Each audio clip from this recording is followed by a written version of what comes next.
પાંચો મિત્ર વિશે વાર્તા કહીશ તો શાંતિપૂર્વક સાંભળવા નમ્ર વિનંતી. કનુ અને મનુ ગાઢ મિત્રો હતા. તેઓ સાથે હરતા, ફરતા અને નિશાળે પણ સાથે જ જતા, વર્ગમાં પણ સાથે જ બેસતા. રજાનો દિવસ હતો. બંને મિત્રો તેમના ગામ પાસે આવેલા એક જંગલમાં ફરવા ગયા. 2-3 માળ ચાલ્યા તો તેને દૂરથી આવેલું રીંછ દેખાયું. બંને મિત્રો ગભરાઈ ગયા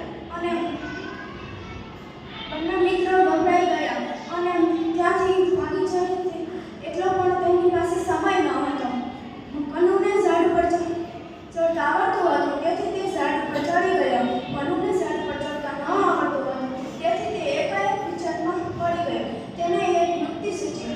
તે જમીન પર મરદાની જેમ સૂઈ ગયો. મનુ પાછળ રીંછ આવ્યો અને તેને સૂંઘવા લાગ્યો.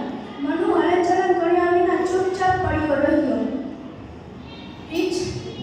મનુ શ્વાસ પણ રોકી લીધો હતો. રીંછને એમ થયું કે મનુ મરી ગયો છે, તેથી તે ચાલ્યો ગયો. કનુ ઝાડ પરથી ઉતર્યો અને મનુ પણ જમીન પરથી ઊભો થઈ ગયો.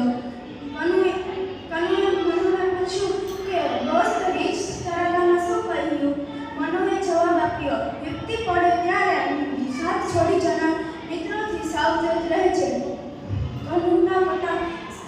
કનુના સ્વાર્થવૃત્તિથી મનુના કટાક્ષના પડેલા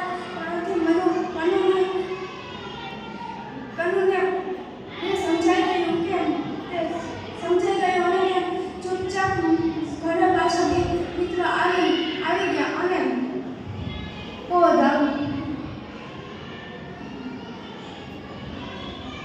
થેન્ક યુ.